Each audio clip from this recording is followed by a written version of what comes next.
Well, first of all, thanks everybody for coming. Thanks everybody for sticking around. I know it's been a long day, and it means a lot to me. I'm sure all my other panelists that you're still here and you're paying attention. And yeah, I really, really appreciate it. And partially, I'm just saying that because I need us all to just switch gears. I'm not going to be talking much about God. I'm not even going to be talking that much directly about animals. I'm going to be talking about me. I was being glib when I named this talk, losing my civil religion.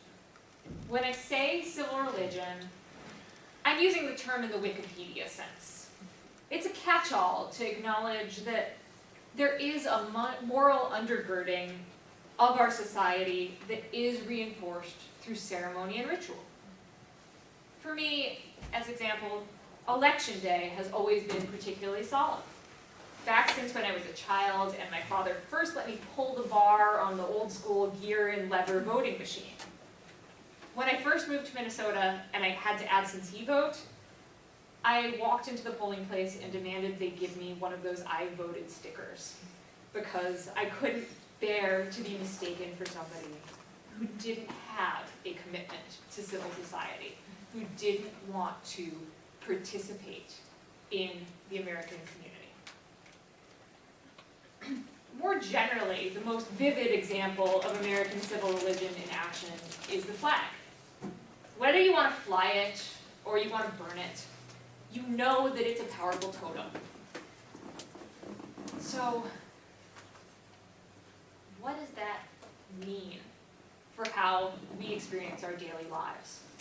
And in particular, how I experience my daily life. I wasn't raised in a house which valued prayer.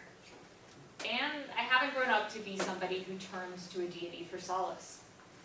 Briefly, my father I identified as a Jew and an atheist, and my mother as a fallen Catholic.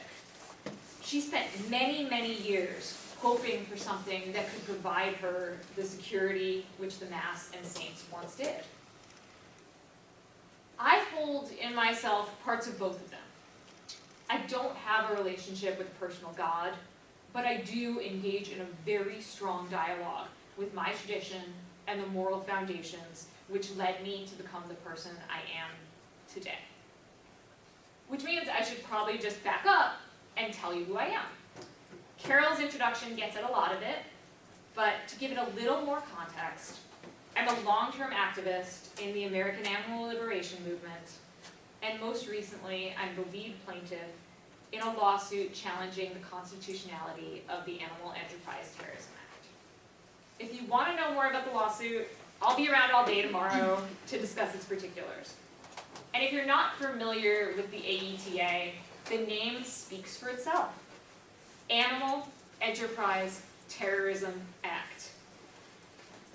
This is a law that codifies systematic repression of activists and rebrands any challenging of the status quo as terrorism.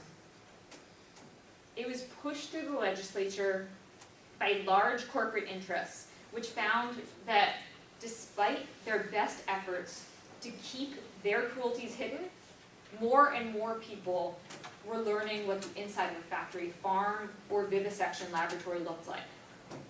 And these people, once they learned this, were adjusting their behaviors in opposition to animal exploitation. In the past 15 years, since I've been active in the movement, technological innovations have allowed us to record the harrowing day-to-day operations of everything from circuses to slaughterhouses. And the internet made it possible to share those images even when mainstream media bowed to the pressure of advertising and refused to play them. So big agriculture and vivisection decided to look for new ways to make their money talk and to silence our movement. They used the exact same branding skills that we see every day on TV to recast activism as terrorism. Then, they pressured Congress to pass a law to turn organizing successful protests or campaigns into a federal crime.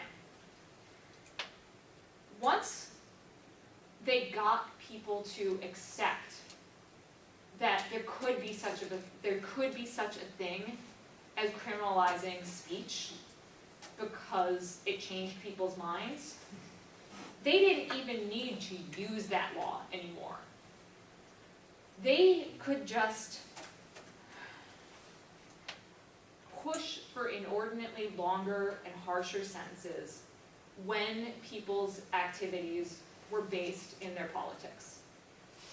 You break onto a farm to record the activities of the farm, you will get a longer sentence than if you broke onto the farm to steal their computer. That's just the way America is right now. It makes me very sad. In the past decade, I've seen many of my closest friends go to prison for years due to prosecutions that were orchestrated in just this fashion. And I've watched it change them. And I've felt it change me.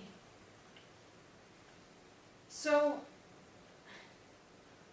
America right now is a scary place to want to create a better world.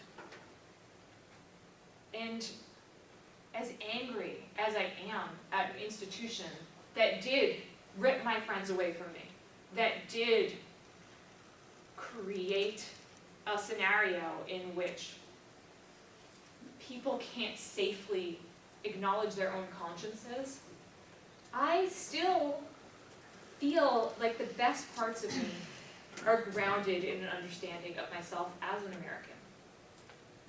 I was raised to view myself as the loyal opposition to America when it turns away from its founding principles. And for a while now, I've been weighing whether that's a mantle I should give up. If it is, then why can't I seem to renounce my allegiance to the flag? I've been invested in radical activist subcultures since I was in high school.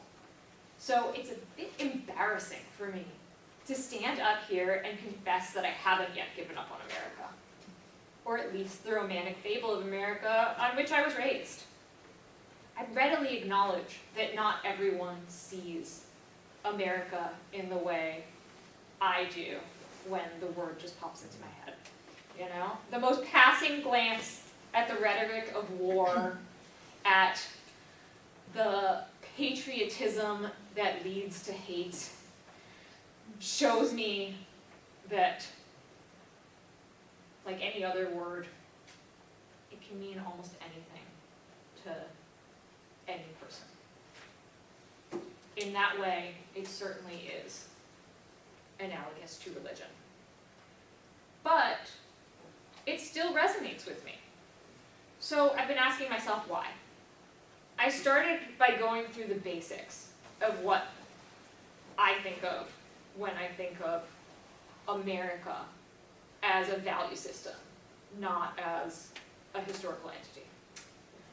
Obviously, it's for the good that we should be able to speak and associate freely without fear of government reprisal, and that a society's leadership should represent the individuals of that society.